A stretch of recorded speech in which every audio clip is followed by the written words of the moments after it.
వెంకట్ గారు sir sir చాలా cute little ఫిల్మ్లా అనిపిస్తుంది. Thank you. యా, మీరు కూడా చాలా అంటే జీవితాంతం గుర్తుండిపోయే సినిమా అని చెప్పి చాలా పెద్దగా చెప్పారు కాబట్టి ఏదో ఇంకా ఎక్సైటింగ్గానే ఉంది సార్. బట్ అంటే మీరు ఇందాక అన్నట్టు దురంధర్ టాక్సిక్ లెస్ దెన్ 1 వీక్లో వచ్చేస్తున్నాయి.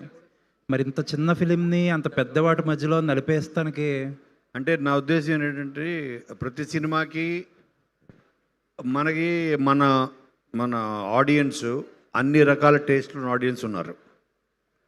నా తెలిసిన వాళ్ళు మా ఇంట్లో ఇప్పుడు దాకా దురంధర్ చూడలేదు ఎవరు. అంటే వాళ్ళ టేస్ట్ అది కాదు. అలాగే టాక్సిక్ కొంచెం heavy action, heavy duty film అది.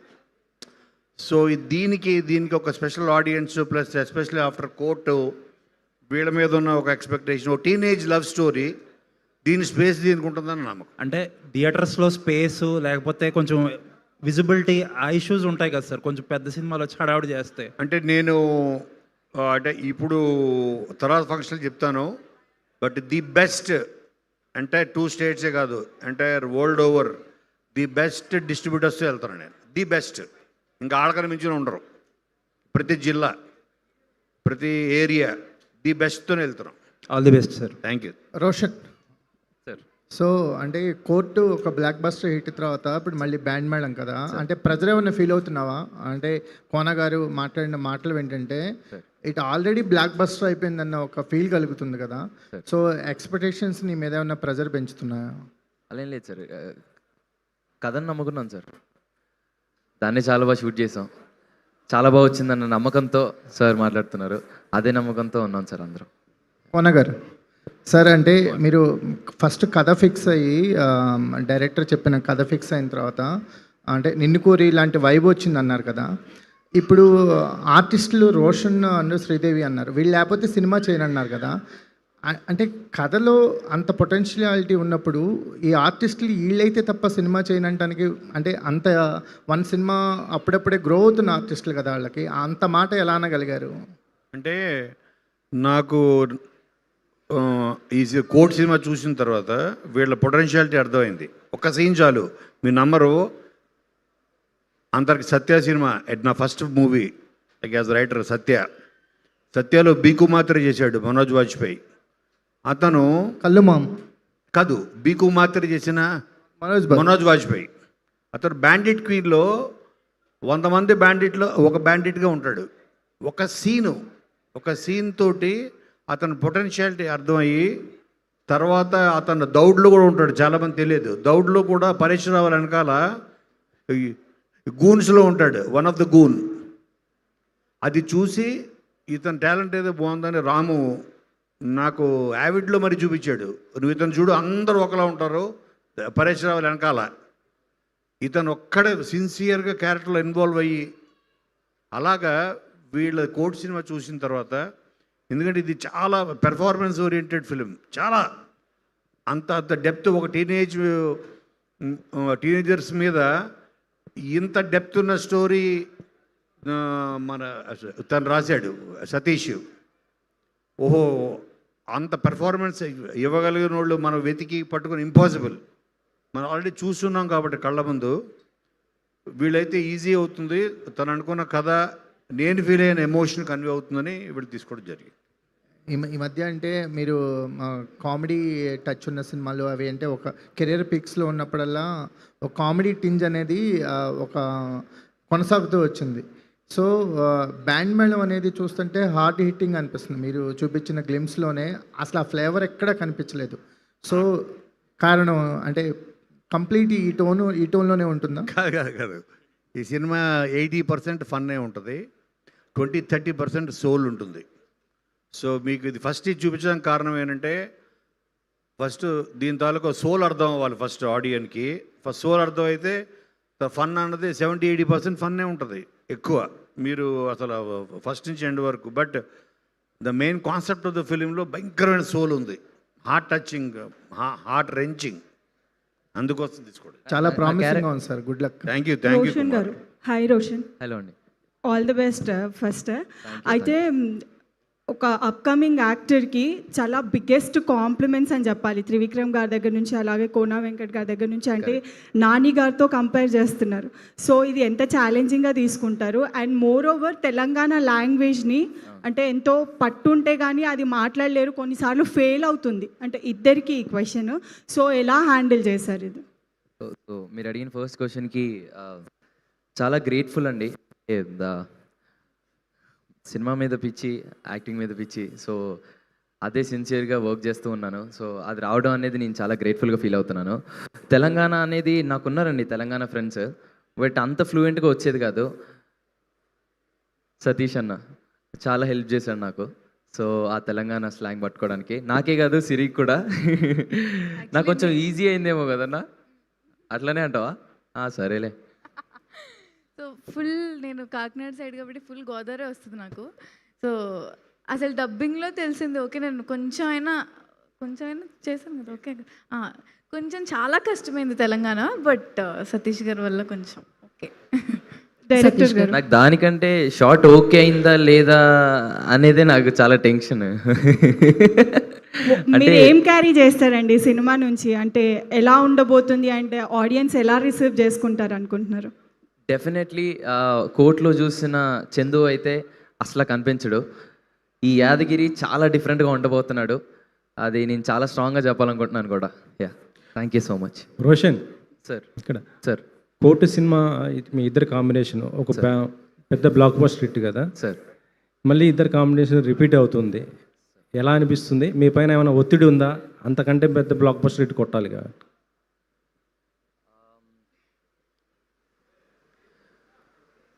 బేసిక్గా మంచి కథ కోసం వెయిట్ చేసాం సార్. అంటే ఖచ్చితంగా మళ్ళొకసారి అందరూ ఆడియన్స్ కోరుకున్నట్లే ఇంకో కథ ఎలాగో చేయాలనుకున్నాం సార్. బట్ అంత త్వరగా కోనా సార్ మా దగ్గరికి వస్తుందని మేము ఎక్స్పెక్ట్ చేయలేదు. అండ్ మీ అంత ప్రేమించాం కాబట్టి ఆ కథని వి సైడ్ ఇమీడియట్లీ ఓకే. అలా అంటే మీ పైన ఒత్తిడి ఏమైనా ఉందా దానికంటే ఎక్కువ బ్లాక్ బస్టర్ కొట్టాలని? అంటే సినిమాని చాలా ప్రేమించి నమ్మి చేస్తాను సార్. అది ఏ సక్సెస్ ఎంత ఇస్తుంది అనేది అయితే నేను ఎప్పుడు చూసుకోను sir. Yeah. Okay sir. Kona garu, court cinema 1 second అండి. సో పాపం రోషన్ షూట్ నుంచి వచ్చారు, వేరే సినిమా నుంచి. He's leaving. Thank you so much Roshan. We wishing all the very best. Yeah, Kona Venkat గారిని కంటిన్యూ చేయవలసిందిగా రిక్వెస్ట్ చేస్తున్నాం. సార్ చెప్పండి. కోర్టు సినిమా లాస్ట్ ఇయర్ ఇది March 13th రిలీజ్ అయింది. సేమ్ మళ్ళీ ఇది కూడా March 13th. అంటే ఈ బ్లాక్ బస్టర్ ఎక్స్పెక్ట్ చేయొచ్చా? దీని వెనకాల ఒక చాలా గొప్ప వ్యక్తి ప్లానింగ్ ఉంది సేమ్ డేట్ రావడానికి. చాలా గొప్ప వ్యక్తి, అతనే ఆ దేవుడు. ఆయన ప్లానింగ్, ఆయన స్క్రీన్ ప్లే ఇది.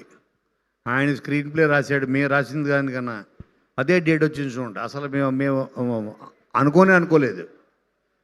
13th అన్నది లాస్ట్ వీక్ ఫైనలైజ్ అయింది. ఇన్ఫ్యాక్ట్ అంతే కదా, లాస్ట్ వీక్ అదే డేట్కి వచ్చింది మళ్ళీ. సార్ మీరు గతంలో అదర్స్ 2 చేస్తానని చెప్పారు కదా, అది ఎంతవరకు వచ్చింది ఏంటి? ఎన్టీఆర్తో అది ఇప్పుడు తారక్కి కొన్ని కమిట్మెంట్స్ ఉన్నాయి, 2 ఫిలిమ్స్ కమిట్మెంట్. ఈ కమిట్మెంట్స్ అయిన తర్వాత డెఫినెట్గా నాతోటి ఎవరు నిన్నే చెప్పారు, మనం వినయ్, చాలామంది అడుగుతున్నారు అదృష్టు మనం చేయాలి 100% అని. నేను నీ దగ్గర స్టోరీ రెడీగా ఉంది కదా? ఉంది, రెడీగా అన్నాడు. ఫస్ట్ ½ an hour స్టోరీ ఉంది రెడీగా అని అంటే మనం అవ్వంగానే చెప్తాం. 2 కమిట్మెంట్స్ ఉన్నాయి, అవ్వంగానే చెప్దాం అన్నాడు. ఓకే. ప్రొడ్యూసర్గా సక్సెస్ అయ్యారు, ఇటు రైటర్గా సక్సెస్ అయ్యారు, ఆర్టిస్ట్గా ఏమన్నా మళ్ళీ మెరుస్తారా? ప్రొడ్యూసర్గా రైటర్గా రెండిట్లో సక్సెస్ అవ్వాలంటే ఆర్టిస్ట్ ఉండాలి లోపల. ఆర్టిస్ట్ ఉన్నాడు కాబట్టి సక్సెస్ అయ్యా. ఆ ఆర్టిస్ట్ని ఎప్పుడు స్క్రీన్ మీద చూస్తాం అనుకుంటాను. దాన్ని అది పెద్ద గోల్గా ఏం పెట్టుకోలేదు, బట్ ఇట్స్ ఓకే. ఓకే, వచ్చే అవకాశం చేస్తాం. Thank you. సతీష్ గారు ఇక్కడ. సో వాళ్ళిద్దరి కాంబినేషన్ ఆల్రెడీ కోర్టులో చూసాము, ఎంత సెటిల్డ్గా పర్ఫామ్ చేస్తారనేది అందరికీ వాళ్ళు ప్రూవ్డ్ అనమాట. సో ఇది కూడా ఒక లవ్ స్టోరీ లాగా తీసుకురాబోతున్నారు. సో ఆ క్యారెక్టర్స్ని మర్చిపోయే విధంగా ఈ క్యారెక్టర్స్ ఉంటాయా అంటే మీరు ఏం చెప్తారు? సినిమా ఫస్ట్ రీల్ అయిపోయేలోపు వాళ్ళిద్దరు మర్చిపోతారండి. ఖచ్చితంగా కంప్లీట్ డిఫరెంట్ ఉంటుంది ఆ క్యారెక్టర్స్కి ఈ క్యారెక్టర్స్కి. Thank you. శ్రీదేవి కోర్టులో భయంగా కోర్ట్ అయిపోయిన తర్వాత ప్రమోషన్స్లో కూడా భయంగా కనిపించావు. ఆ భయం అనేది పోయింది అనిపిస్తుంది ఇప్పుడు నేను చూస్తుంటే. సో ఈ క్యారెక్టర్ రాజమ్మ క్యారెక్టర్తో నీ ఎక్స్పీరియన్స్ ఏంటి? రాజమ్మ చాలా చాలా డిఫరెంట్ అండి. అంటే చాలా సర్ప్రైజ్ చేస్తుంది, మీరే ఆశ్చర్యపోతారు. అంత నమ్మకం ఉంది నాకు రాజమ్మ క్యారెక్టర్ మీద. సో ఫస్ట్ నేను ఎస్ చెప్పింది రాజమ్మ క్యారెక్టర్ అంత ఇంపాక్ట్ ఉందని. So it will definitely surprise you, I'm sure. All the very best. Thank you so much. Sridevi congrats, చాలా బాగుంది. అండ్ అంటే ఎక్కువగా సోషల్ మీడియాలో మీరు యాక్టివ్గా ఉంటారు. ఏ ట్రెండ్ టాపిక్ వచ్చినా ఫస్ట్ రీల్ మీ దగ్గర నుండి వస్తుంది. 10 మిలియన్ కొడుతున్నారు. అండ్ అంటే ఇప్పుడున్న మూవీస్కి ప్రమోషన్ అనేది ఎంత ఇంపార్టెంటో తెలుసు. అండ్ ఇందాకే ఒకరు చెప్పారు చాలా బిజీ షెడ్యూల్లో ఉన్నారన్నారు మీరు. సో మీ నుండి కోన వెంకట్ గారికి ఎంతవరకు సపోర్ట్ ఉంటుంది ఈ ప్రమోషన్ విషయంలో? Thank you boss. నీ చెప్పిన క్వశ్చన్ అడిగినందుకు చాలా థ్యాంక్స్. సార్ కావాలని అడిగినట్టుంది సార్ ఇది. ప్రొడ్యూసర్ కష్టాలు సార్. ఖచ్చితంగా ఫస్ట్ నేను సైన్ చేసింది బ్యాండ్ వెల్మే. సో దాని తర్వాత నేను హైకు అన్న సినిమా చేస్తున్నాను తమిళ్లో. సో అది షూటింగ్లో ఉంది. సో వన్ డే కోసం ఇంకో సినిమా అది కేజీఆర్, అది ఒక 2 days ఉంది. ప్రమోషన్లో యాక్టివ్గా ఉంటారా ఉండరా? అఫ్ కోర్స్ అండి, నేను ప్రమోషన్స్లో ఖచ్చితంగా యాక్టివ్గా ఉంటాను. అంకుల్ కోసం, బ్యాండ్ మేళం కోసం, రాజమ్మ కోసం. Congrats. సతీష్ గారు ఇక్కడండి స్ట్రైట్. హాయ్ అండి. గ్లిమ్స్ చాలా బాగుంది. అండ్ వీళ్ళిద్దరు ఎలాగో ట్రెండింగ్ పేర్ కాబట్టి ఆటోమేటిక్గా వెళ్ళిపోతుంది. కానీ ఇప్పుడు ఈ జెన్జీ కిడ్కి దీస్ కైండ్ ఆఫ్ స్టోరీస్ చూపించాలని అంటే వాళ్ళు బాగా ముదురులైపోయారని చెప్పాలి. ఈ కైండ్ ఆఫ్ లవ్ స్టోరీస్ చూపించాలని. బట్ ఎమోషనల్ ఫస్ట్ అంతా బాగుంటుంది, జోవియల్గా ఉంటుంది, ఎండ్ వచ్చేసరికి ఎమోషనల్ ఉంటుంది అని అంటున్నారు కదా. సో ఇలాంటి కథ రాయడానికి ఏదైనా సిచ్యువేషన్ ఇన్స్పైర్ చేసిందా మీకు, లేకపోతే ఏంటి? సిచ్యువేషన్ ఏమి ఇన్స్పైర్ చేయలేదు, కానీ కొన్ని రియల్ లైఫ్ స్టోరీస్ నుంచి కొంచెం తీసుకున్నాను. కానీ సినిమా కంప్లీట్గా ఇన్స్పిరేషన్ ఏం లేదండి, కొన్ని రియల్ లైఫ్ ఇన్సిడెంట్స్ చూసి రాసేసాను. Kona Venkat sir. Thank you. Kona Venkat sir, love stories అన్నాక కొన్ని క్లాసిక్ మూవీస్ ఉంటాయి మన ఇండస్ట్రీస్లో. సో ఇప్పుడు ఈ బ్యాండ్ బ్యాలంతో వీళ్ళిద్దరూ ఆ బ్రేక్ డౌన్ చేస్తారు ఆ స్టీరియోటిపికల్ స్టోరీస్ని. కాదు అంటే లవ్ స్టోరీస్కి ఎప్పటికీ ఒక పర్మనెంట్ ఆడియన్స్ ఉన్నారు. ఓకే, వరల్డ్ ఓవర్, ఇక్కడే కాదు. ఇది డెఫినెట్గా ఒక డిఫరెంట్, ప్రతి లవ్ స్టోరీలో ఏదో ఒక కొత్తదో ఉండాలి. కాన్ఫ్లిక్ట్ అవ్వచ్చు, ఒక క్యారెక్టరైజేషన్ వల్ల అవ్వచ్చు, ఒక కొత్తదనం వస్తుంది ఆ కథకి. ఒక అబ్బాయి అమ్మాయి ప్రేమించడం, అమ్మాయి అబ్బాయి ప్రేమించడం అన్నది అన్ని స్టోరీస్లో ఉండే కామన్గా ఉండే ఒక ఇది క్వాలిటీ. బట్ అది డిఫరెంట్ ఎప్పుడు అవుతుందంటే దాంట్లో నా కాన్ఫ్లిక్ట్ కొత్తగా ఉండి వాళ్ళ క్యారెక్టరైజేషన్స్ కొత్తగా కూడా ఉంటుంది. అటువంటి ఉంటేనే నేను చేస్తా, అది చేయాలని ఫిక్స్ అయ్యి. డిఫరెంట్ లేకపోతే ఏ కథ, అవుట్ ఆఫ్ 100 ఫిలిమ్స్ మ్యాక్సిమం ఇయర్లో ఒక 10 బిలో 10 ఫిలిమ్స్ ఆడుతున్నాయి. ఆ 10 అంటే మనం ఆ 10లో ఉండాలి. ఇన్ఫ్యాక్ట్ 5 ఫిలిమ్స్ టాప్ ఉంటాయి. ఆ 5లో ఉండాలంటే మన జడ్జిమెంట్ ఆ స్కేల్లో ఉండాలి. సో అలా ఉన్న ఆ స్క్రిప్టే బ్యాండ్ మేళం. శ్రీదేవి, సో కోర్టు మూవీతో చాలామంది ఆడియన్స్ పర్సనల్ కనెక్ట్ చేసుకున్నారు మీ స్టోరీస్ని, మూవీ మీ పేరుని. ఇప్పుడు ఈ క్యారెక్టర్ ఎంతవరకు ఇన్వాల్వ్ చేసుకున్నారు మీరు పర్సనల్గా క్యారెక్టర్? పర్సనల్గా ఫస్ట్లీ సతీష్ గారు చెప్పినప్పుడే చాలా ఇన్వాల్వ్ అయ్యేలాగే చెప్పారు. సో రాజమ్మ క్యారెక్టర్ అనేది చాలా చాలా చాలా పర్సనల్గా చాలా నచ్చింది నాకు. అండ్ చాలా మంచిగా వెళ్తుంది ఖచ్చితంగా. జాబ్లీని ఎంతైతే మంచిగా జనాలు తీసుకున్నారో అంతకంటే మంచిగా రాజమ్మ వెళ్తుంది. So I'm sure. Thank you so much. Kona sir ఇక్కడ. సో కంటెంట్ చాలా బాగా అనిపిస్తుంది, చాలా ఇంట్రెస్టింగ్ అనిపించింది. సో మీరు మీ కెరియర్లో చాలా సినిమాలు చేసి ఉన్నారు. అండ్ పర్టికులర్గా ఒక టాప్ లిస్ట్లో ఉన్న డైరెక్టర్స్ అండ్ చాలామంది యాక్టర్స్తో వర్క్ చేసి ఉన్నారు. అండ్ యంగ్ టీమ్తో కూడా వర్క్ చేస్తున్నారు. సో మీ కెరియర్లో ఈ సినిమా మీ ఫిల్మోగ్రఫీలో అట్ వాట్ ప్లేస్ ఉంటుందంటే ఏ ప్లేస్లో ఉంటుంది? నేను చెప్పే కదా, డెఫినెట్గా టాప్ 5లో ఉంటుంది. నేను ఇప్పటికి 60 ఫిలిమ్స్ చేశా. 60 films as writer, not as producer. Okay, 60 ఫిలిమ్స్లో టాప్ 5లో ఉంటుంది. ఓకే. అంటే ఒక ఢీ అవ్వచ్చు, ఒక రెడీ, ఒక దూకుడు, ఒక నిన్ను కోరి, అదుర్స్, ఇలాగా వీటిల్లో టాప్ 5లో అదుర్స్ ఉంటుంది గ్యారంటీగా. అలాగే బ్యాండ్ మేడం, నిన్ను కోరి, ఆ మిగతా తర్వాత చెప్తా ఆలోచించుకొని. Sir all the best sir. Thank you director గారు థ్యాంక్ యూ. సో అంటే మీ కంటెంట్ అంతా చాలా ఫ్రెష్గా అనిపించింది. ఒక టీనేజర్స్ లవ్ స్టోరీ అని చెప్పేసి ఆల్రెడీ సార్ చెప్పున్నారు. లైక్ ఇక అంటే వీళ్ళిద్దరు కాకుండా మీరు ఆల్రెడీ అనుకున్నారా, లేకపోతే పోస్ట్ కోనా సార్ చెప్పిన తర్వాత వాళ్ళని కాస్టింగ్ చేశారా? Like while your writing, who is your choice? Kona sir తర్వాతే. ఫస్ట్ మీరు ఇనీషియల్గా మీరు స్క్రిప్ట్ రాసేటప్పుడు ఫస్ట్ నేను అనుకోలేదు, కానీ కోనా సార్ చేసిన తర్వాత నేను అనుకున్నాను. ఆ కథ విని తను ఫస్ట్ ప్యూర్ స్టోరీ రాసుకున్నాడు. ఈ కథ విన్న తర్వాత నేనే చెప్పాను, సతీష్ దీనికి మనం ఆ కోర్టు పేరుతో వెళ్దాము, ఎందుకంటే త్వరగా వెళ్ళిపోతుంది కథ ఆడియన్లోకి, త్వరగా వాళ్ళకి కనెక్ట్ అయిపోతారు, మనం ఎక్కువ ఎఫర్ట్ పెట్టక్కర్లేదు చెప్పి. All the best entire team sir. Thank you. Thank you. Sridevi గారు,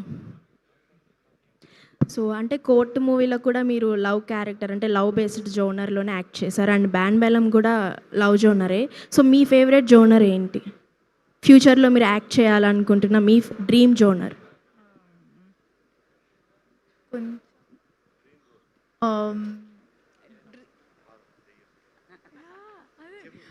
నాకు హారర్ సినిమాలు అంటే చాలా ఇష్టం అండి. సో తను ఒక దెయ్యం అవ్వాలనుకుంటుంది, అది బేసిక్గా చెప్పది. తనకు దెయ్యాలంటే ఇష్టం అంట. కోన వెంకట్ గారు, సార్ మీలో రైటర్, ఇప్పుడు ప్రొడ్యూసర్ అయినా మీలో ఒక రైటర్ ఉన్నారు కాబట్టి మీలోని రైటర్ ఈ సినిమా కథలో ఎంతవరకు ఇన్వాల్వ్ అయ్యారు, ఎలాంటి చేంజెస్ మీ నుంచి జరిగాయి? అది సతీష్ చెప్పాలి. నేను డెఫినెట్గా తను చెప్పిన కథకి న్యాయం చేయడం కోసం నేను వేళ్ళు, కాళ్ళు, తల, మనసు అన్నీ పెడుతుంటా, పెట్టే కూడా, ఇక పెట్టడానికి ఏం మిగలలేదు. సో అదో డైలాగ్ విషయంలో అవ్వచ్చు, ఒక స్క్రీన్ ప్లే విషయంలో అవ్వచ్చు, స్టోరీలో అవ్వచ్చు, దాంతో ఫైట్ కన్విన్స్ చేస్తా. తనకి కత్తి పెట్టి మాత్రం నువ్వు ఒప్పుకుంటూ వస్తాను మాత్రం చేయను. ఏం సతీష్ చెప్పబోయా? అంతే సార్.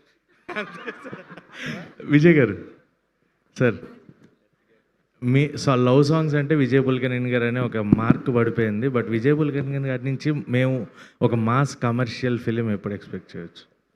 Very soon sir.